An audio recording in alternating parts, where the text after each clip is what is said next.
Graças a paz, meus irmãos. Vamos ficar de pé mais uma vez. Mas louvado seja Deus, louvo a Deus pelas famílias da nossa igreja. Meus irmãos, vamos abrir nossas Bíblias na primeira carta de Paulo a Timóteo, capítulo 3. Primeira carta de Paulo a Timóteo, capítulo 3, e leremos apenas o verso de número 5. Talvez você estranhe a minha versão, vou ler hoje a versão NVI, tá? Mas o texto é o mesmo. Todos acharam? Amém. Diz o texto da palavra do Senhor. Se, pois, alguém não sabe governar a sua própria família, como poderá cuidar da igreja de Deus? Vou ler mais uma vez, meus irmãos. Pois, se alguém não sabe governar a sua própria família, como poderá cuidar da igreja de Deus? Oremos ao Senhor. Santo Deus, amado Pai, que o Senhor nos auxilie, Senhor. Sabemos que somos falhos, carentes, necessitados de Ti, Senhor. Por isso, nos ajuda, Senhor. Tende misericórdia de nós, por Teu santo nome, e nos ajuda, Senhor. É assim que nós oramos a Ti, por meio do Teu Filho amado, Jesus. Amém. Podem sentar, meus irmãos? Meus irmãos, de fato, Paulo está tratando aqui não necessariamente sobre famílias. Paulo está aqui dando instruções, dando algumas recomendações, características para aqueles que estavam almejando o episcopado. Mas, meus irmãos, nesse texto há uma verdade ligada, e consecutivamente aqui, que os puritanos compreenderam muito bem, que há uma estrita relação entre o bem-estar da família e o bem-estar da igreja. Os puritanos, eles compreenderam que não há separação entre a família e a igreja. De uma maneira mais simples, se a família vai bem, consecutivamente a igreja irá bem. Se a família vai mal, consecutivamente a igreja irá mal, pois o pensamento puritano é que procede da família, aqueles que preencherão a igreja. E assim também a sociedade. Há um resultado muito claro na concepção puritana de que se as famílias estiverem desordenadas, nós teremos gerações desordenadas. Como eu disse, é uma relação íntima. Comentei isso domingo passado. Para os puritanos, a família precisava ser guiada inteiramente por sua definição do seu propósito. Toda família, ao ser constituída, ela precisa compreender que há um propósito. Meus irmãos, o propósito da família não é apenas prover relações sexuais, como alguns pensam. Não é apenas fazer moda, para fazer festa. Olha, vamos casar, qualquer coisa se não der certo a gente separa. Essa não era a concepção puritana. Para os puritanos, a família tinha sua finalidade primeira, de glorificar a Deus. E a partir disso, meus irmãos, eles baseavam todo o aspecto de construção desta família. Isso porque, meus irmãos, eles estavam convictos de que fora Deus que constituíra, que estabelecera a família. Nas palavras de William Perkins, o casamento foi feito pelo próprio Deus para ser uma fonte de toda sorte e tipos de vida na comunidade e na igreja. Foi Deus que instituiu este projeto para a sua própria glória. Esse é o propósito primeiro. E alguém pode se perguntar, mas pastor, qual a importância de nós entendermos isso? Qual a importância de entendermos que a família é para a glória de Deus? E a resposta puritana seria: a partir do momento que você compreende que o propósito da sua família é glorificar a Deus, você vai constituir todo o projeto e determinará todo o fundamento da sua família a partir disso. Você conduzirá a sua família numa direção espiritual e não meramente material, e não pelo ganho, e não pela constituição, mas para a glória de Deus, para o reino de Deus. Uma vez, meus irmãos, definido o propósito primário da família, os puritanos avançaram, afirmando os seus objetivos posteriores. Eles criam que a família era uma unidade fundamental de uma sociedade santa, de uma sociedade que compreendia os seus deveres, as suas obrigações. James Pickford disse: tais como são as famílias, tal tem de ser, afinal, a igreja e a comunidade.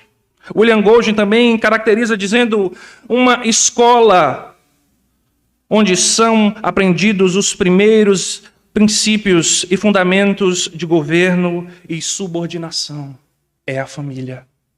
É na sua casa, é no seu lar, onde você precisa aprender os primeiros fundamentos, onde as bases da sociedade e da igreja serão constituídas.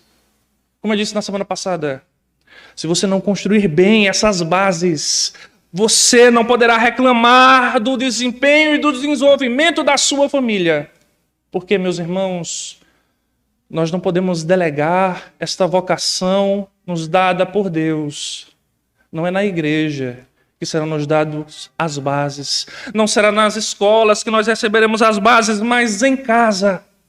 Seus filhos, suas filhas precisam aprender de vocês os primeiros passos na fé. Eles precisam aprender de vocês os primeiros passos em obediência e retidão ao Senhor. E não terceirizar a outros. Os puritanos fundamentavam sua vida nesse pensamento. William Golding ainda diz que a verdadeira imagem da comunidade é a família. Para eles, para os puritanos, as famílias eram como o berçário da igreja e da sociedade. Meus irmãos, e se nós compreendermos isso, que nós estamos criando filhos e filhas, não só para serem membros de igrejas, mas para, de fato, meus irmãos, serem responsáveis pela mudança neste mundo, pregando o evangelho, servindo ao Senhor nas suas vocações, nos seus trabalhos, como bons cidadãos. Era esse o pensamento. E por isso, meus irmãos, eu gostaria de trazer aqui mais 2 princípios puritanos de conduzir a família segundo eles entenderam que era a condução de Deus. Em primeiro lugar, prestem atenção, para a família puritana, o culto doméstico era o meio mais poderoso para criar filhos. Algo que para nós hoje parece simples. Olha, culto doméstico. Mas, meus irmãos, estes homens e mulheres, essas famílias, pegaram estes cultos e transformaram em armas na criação dos seus filhos. O culto doméstico diário era uma necessidade e um privilégio no lar puritano. Eles viam esses momentos, meus irmãos, como um momento poderoso na condução e na instrução de seus filhos. Viam um momento maravilhoso para instruir-lhes no amor, pela glória de Deus e pelo bem-estar da igreja. E isso, meus irmãos, lhes compungia, lhes dava um chamado de exigência.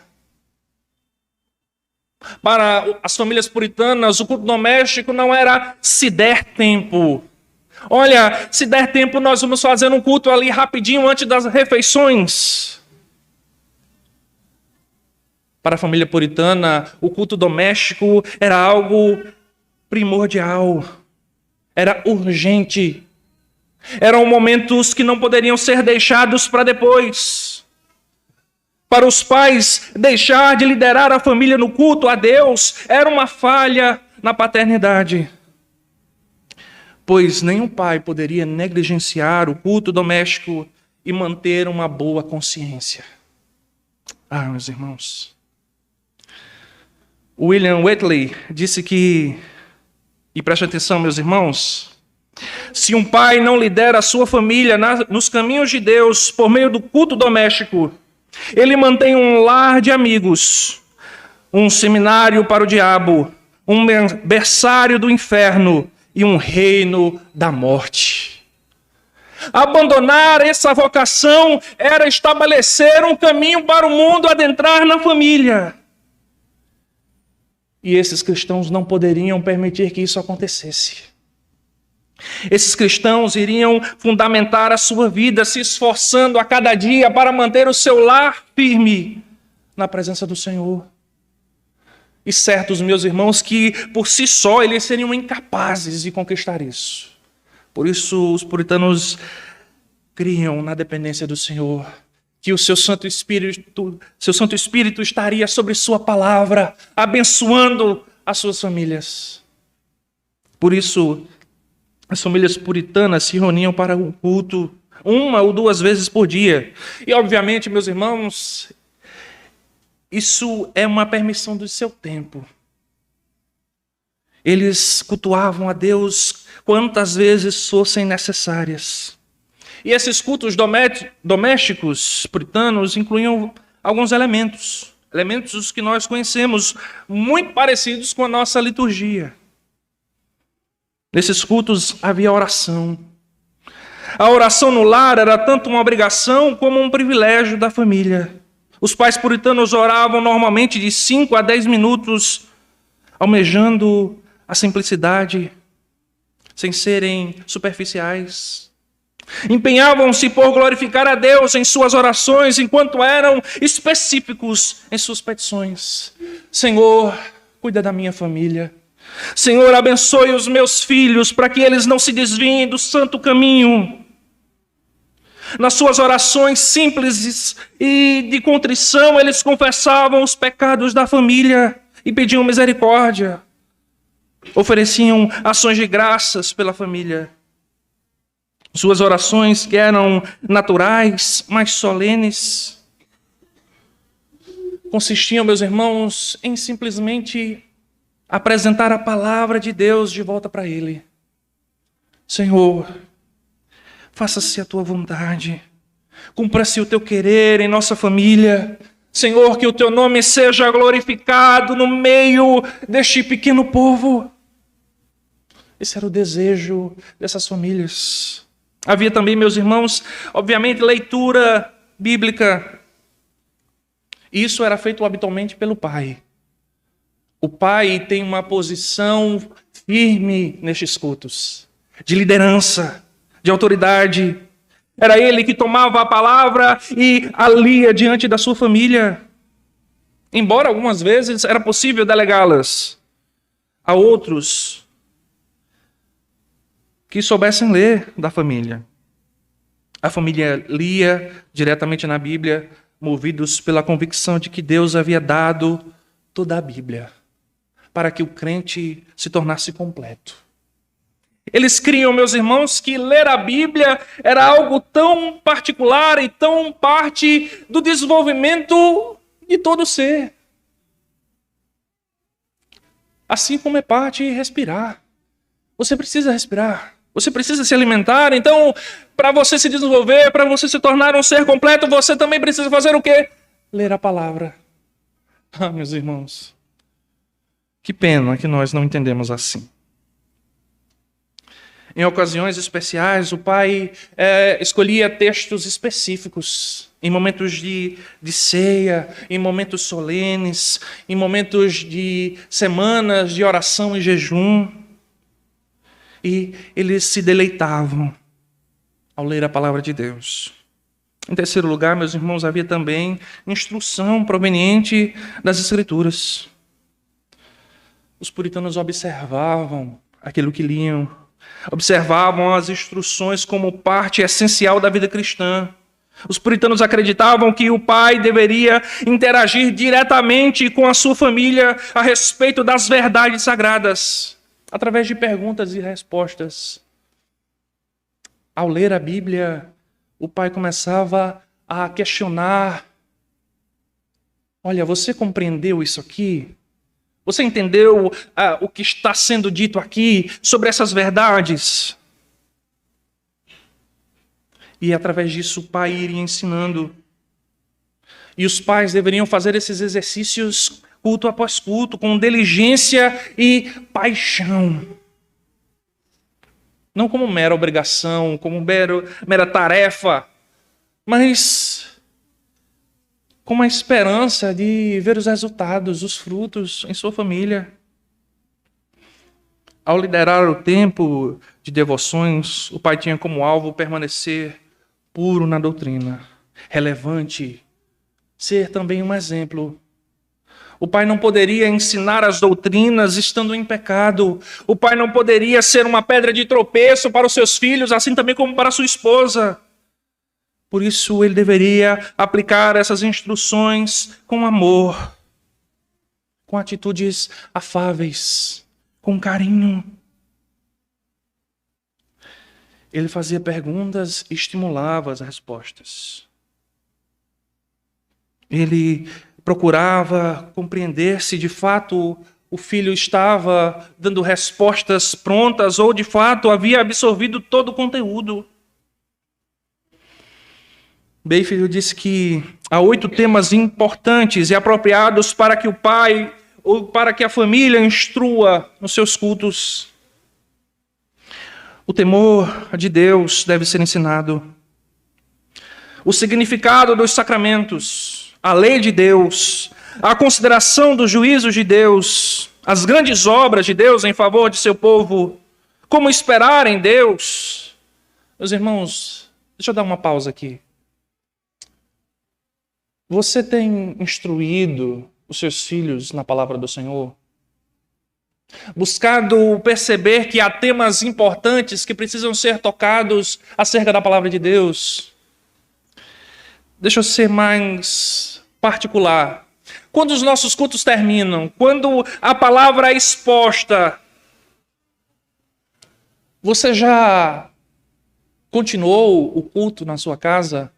Procurando saber se os seus filhos, se a sua esposa entendeu tudo? O que foi pregado? Era isso que os puritanos faziam. Após cada mensagem exposta, os puritanos faziam anotações. E essas anotações serviam para que depois eles pudessem explicar melhor alguma dúvida que houvesse em casa. Muitas vezes, meus irmãos, nós temos deixado que os nossos filhos façam a mesma coisa que nós fazemos. Apenas cumpram rituais. Mas não transformem esta ambiência, este momento, em um momento que completa aquilo que já estava sendo feito durante toda a semana. Para os puritanos, o culto não era apenas mais um momento onde ele, afinal, depois de uma semana corrida, de uma semana cheia de trabalhos, cansado, finalmente ele iria ali se despir dos seus pecados, confessar ali no culto dominical, naquele momento de contrição, que às vezes é o único momento que nós temos de confessar os nossos pecados, como se não houvesse outros. Para o puritano, era mais um momento de estar em comunhão com a sua família e com outras famílias, continuando um culto que já havia acontecido durante toda a semana, durante toda a vida. Nesses cultos, meus irmãos, também havia um louvor por meio de canto. O Philip Henry, que é pai de um comentarista conhecido chamado Matthew Henry, disse, meus irmãos,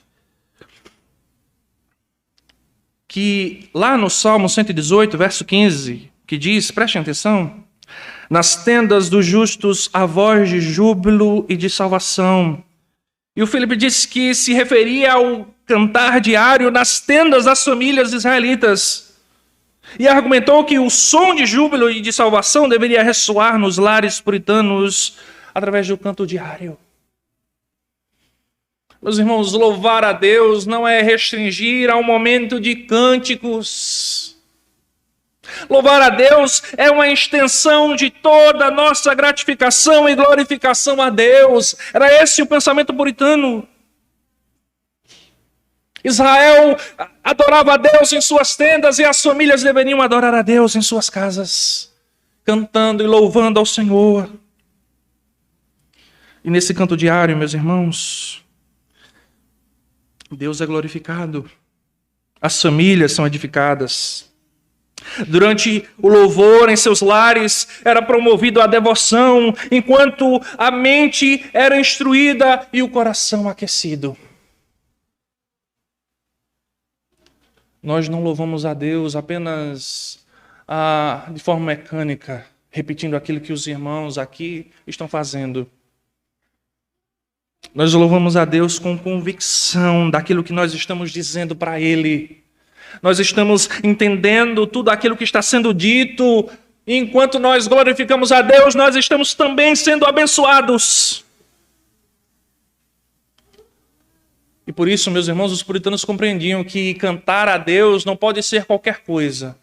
Não pode ser qualquer palavra. Tinha de ser bíblico, doutrinário, correto.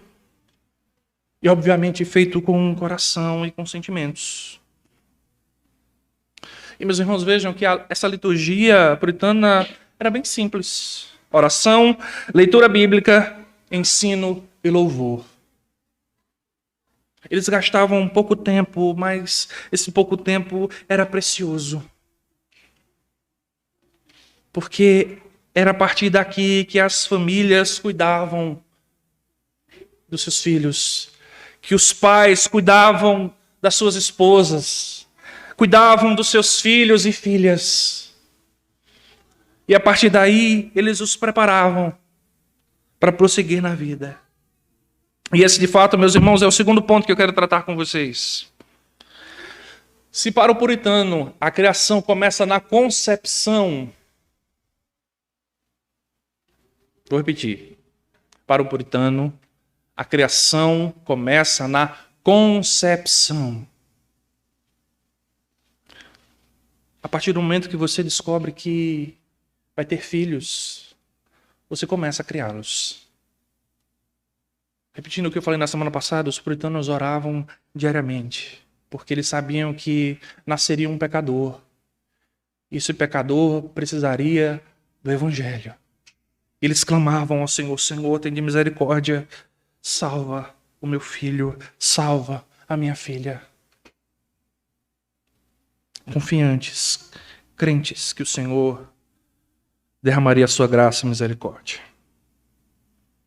Mas como eu disse, se os pais criam que começa a criação na concepção, ela se estendia em uma presença marcante na vida dos seus filhos. A presença dos pais durante o desenvolvimento dos filhos é fundamental. Pois os pais compreendiam que eles tinham uma experiência, eles tinham uma sabedoria que seria útil para instruir esses filhos. Por isso, meus irmãos, os pais se dedicavam a contribuir com uma escolha de uma profissão. No século XVII, meus irmãos, os rapazes e moças eram preparados para uma profissão vitalícia. Não era como nos nossos dias, que nós começamos um trabalho e daqui a alguns anos mudamos para outro porque não gostamos daquele. Não, naquela época ter um trabalho era algo que era vivenciado para o longo de toda a vida. Os puritanos argumentavam que Deus havia pré-ordenado uma profissão específica para cada crente, segundo eles criam, pelo qual ele ou ela deveria viver e trabalhar para a glória de Deus. Quando os filhos entravam na adolescência, seus pais começavam este trabalho de percepção de talentos e vocações. E esperavam ajudar os seus filhos a determinar qual profissão eles seguiriam. Você já fez essa experiência de tentar perceber nos seus filhos quais são os talentos que ele tem? Quais são os desejos do seu filho? E perguntar: olha, o que você quer ser? O que você quer ser quando crescer?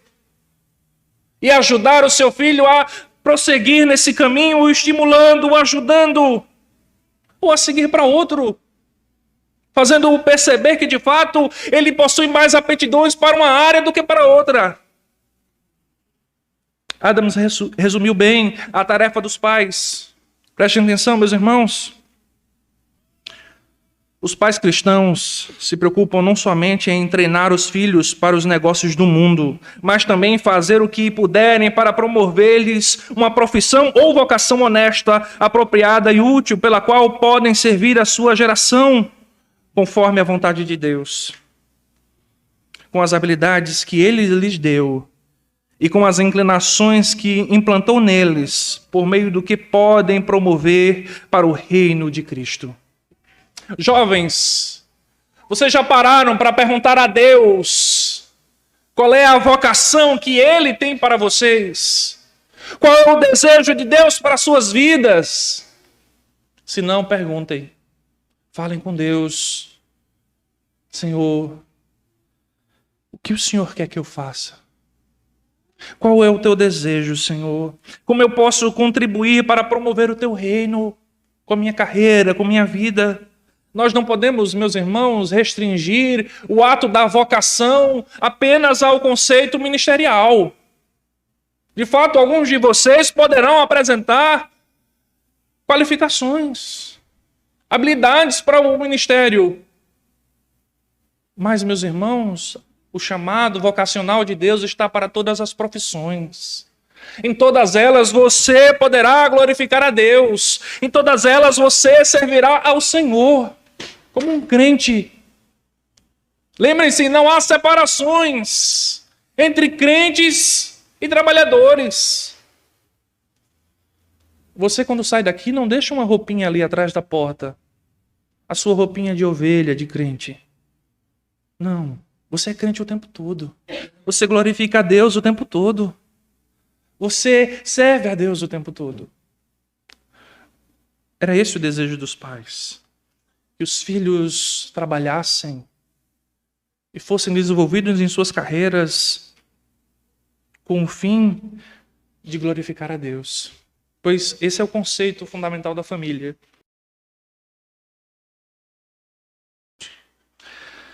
De modo semelhante, os pais cristãos deveriam ajudar os filhos a escolherem um companheiro ou companheira adequados para a sua vida. E aqui está um ponto bem difícil. Mas os pais puritanos acreditavam que eles deveriam sim se envolver na escolha dos seus filhos, não só para a carreira, mas também para o relacionamento sentimental. Se você, pai e mãe, quando vê seus filhos se relacionando, diz: o importante é que eles estejam felizes. Você está errado. Você está errada. Você precisa se envolver sim.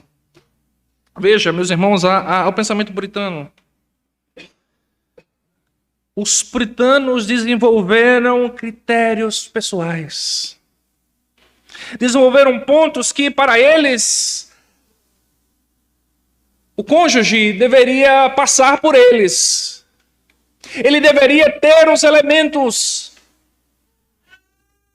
Primeiro deles, os pais puritanos pensavam: o futuro cônjuge andaria com seu filho ou filha com sabedoria e verdadeira piedade no casamento. Essas qualidades eram necessárias para que o casamento acontecesse no Senhor. Vocês pais que os seus filhos já namoram, esses namorados e namoradas andam com seus filhos em obediência ao Senhor? Procure saber. Segundo, meus irmãos, os pais faziam as seguintes perguntas. O futuro cônjuge satisfazia a descrição bíblica de como deve ser um companheiro matrimonial? O futuro marido ou esposa possuía habilidades de boa educação? O marido ou futuro marido possuía habilidades de boa liderança? Um comportamento amável? A futura esposa mostrava submissão e respeito aos seus próprios pais? Há um ditado que nós ainda usamos: olha, se ela não respeita os pais, ela não vai respeitar o marido. Isso é verdade. Se o namorado já demonstra irresponsabilidade e falta de liderança em conduzir a namorada para a glória de Deus, ele não fará isso no casamento. Prestem atenção, pais. Para os puritanos, uma mentalidade bíblica quanto ao casamento e um caráter que refletia essa mentalidade tinham importâncias cruciais. Não dá para esperar que as coisas aconteçam depois de casados. Depois que casou, meu irmão e minha irmã, você vai ter que conviver. Você precisa observar esses pontos agora. Isso era o que pensavam os puritanos. Para eles, esses cônjuges deveriam satisfazer as descrições bíblicas. Em terceiro lugar, os puritanos se perguntavam: o futuro cônjuge era maduro e estava corretamente motivado para entrar no casamento? Olha, meu filho, você quer casar? Ô, minha filha, você tem pensamentos para o matrimônio ou você só quer aqui ficar brincando com meu filho e minha filha? Era necessário evitar casamentos por motivos errados, tais como o amor ao dinheiro ou ao poder. Quais são as motivações que os seus cônjuges têm para se relacionar? Em quarto lugar, o futuro cônjuge tem objetivos iguais ao seu filho ou filha em termos de classe, em termos de objetivos de trabalho, de classe social. Para os puritanos era necessário evitar os julgos desiguais. E devemos lembrar, meus irmãos, que estamos aqui falando de 3 séculos atrás. Não era comum alguém mudar de objetivos assim facilmente, mudar de status financeiro tão fácil. Para eles era importante que o seu filho e sua filha tivessem objetivos bem concretos e estabelecidos. Hoje as pessoas têm as suas mentes muito voláteis, facilmente modificadas. Hoje você está seguindo uma carreira, mas você pode abandoná-la e começar um novo projeto. Isso não era assim há 3 séculos atrás. O aspecto social e cultural dessas pessoas, desse tempo, eram diferentes. Por isso também deveria ser observado. Em quinto, o futuro cônjuge era de algum modo atraente aos olhos de seu filho? Sim, meus irmãos, os puritanos também pensavam no aspecto romântico da coisa. Os puritanos julgavam dever haver pelo menos alguma chama romântica acesa inicialmente. Embora que muitos dos romances, criam eles, se desenvolveria ao longo do casamento. E observem, meus irmãos, para os puritanos, a aparência está em último lugar. Está em último.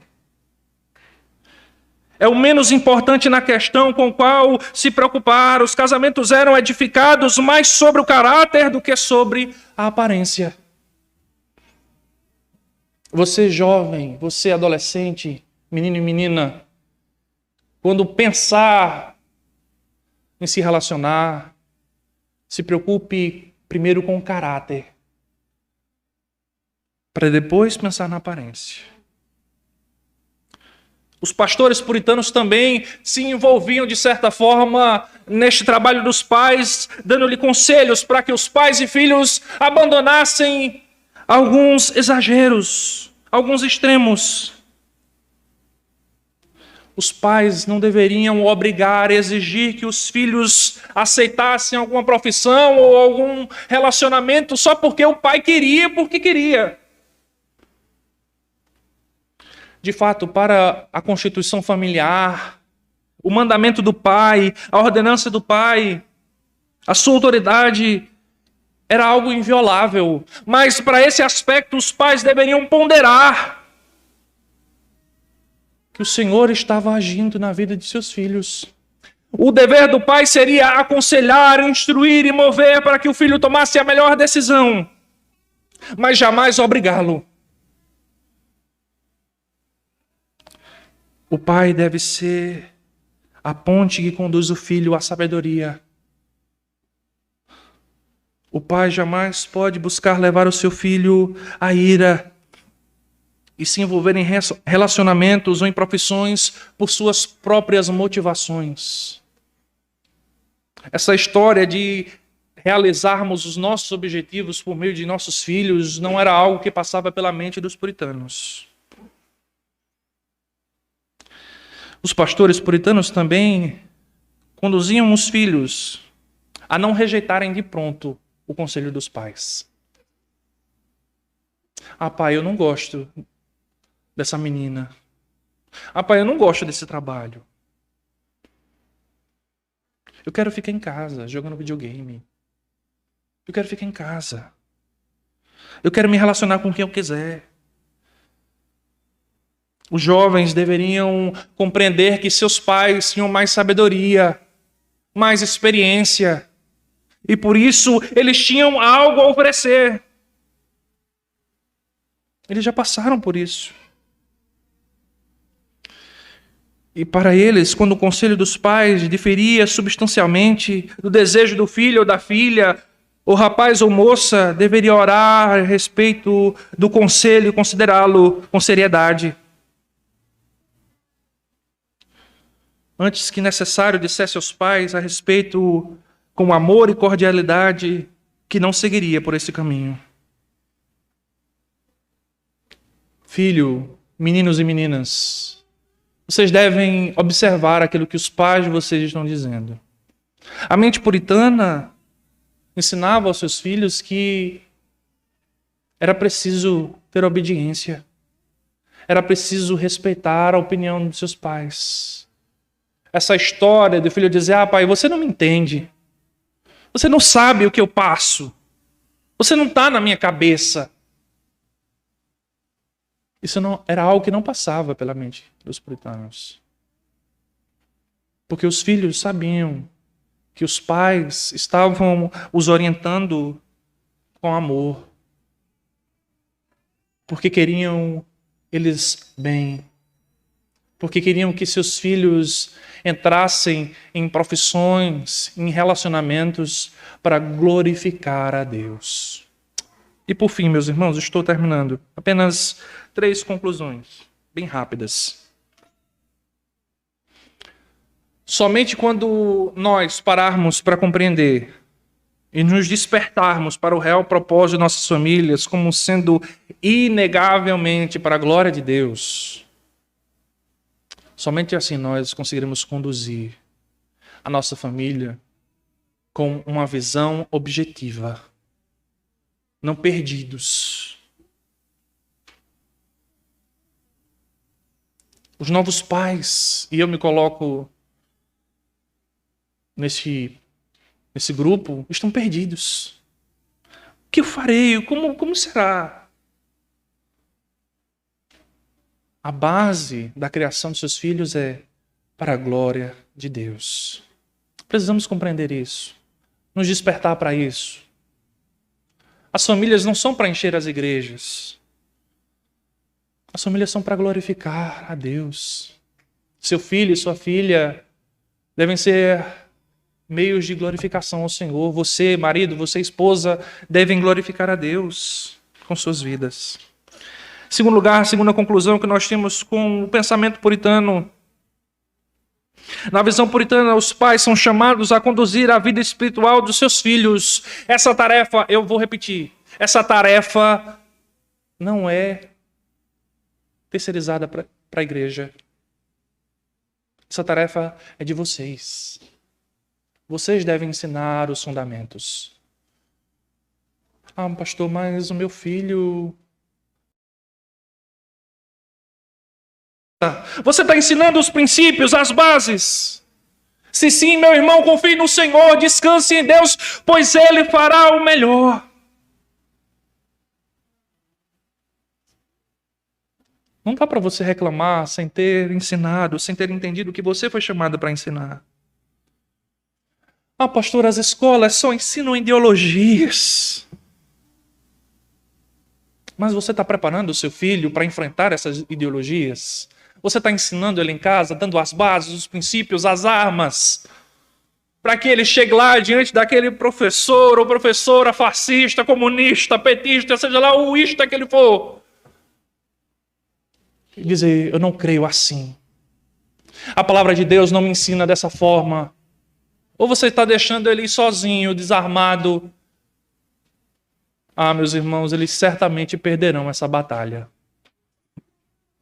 E por fim, Basta dizer que desde a concepção até o casamento, os pais estavam completamente envolvidos na vida de seus filhos. Em cada área, a tarefa dos pais consistia em levar o filho a Deus e a realização da sua vontade.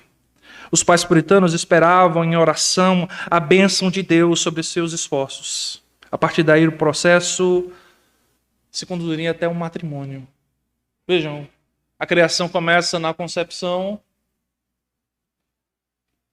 e do pai leva até o altar. A partir daí, o processo se reinicia, com a nova família sendo formada.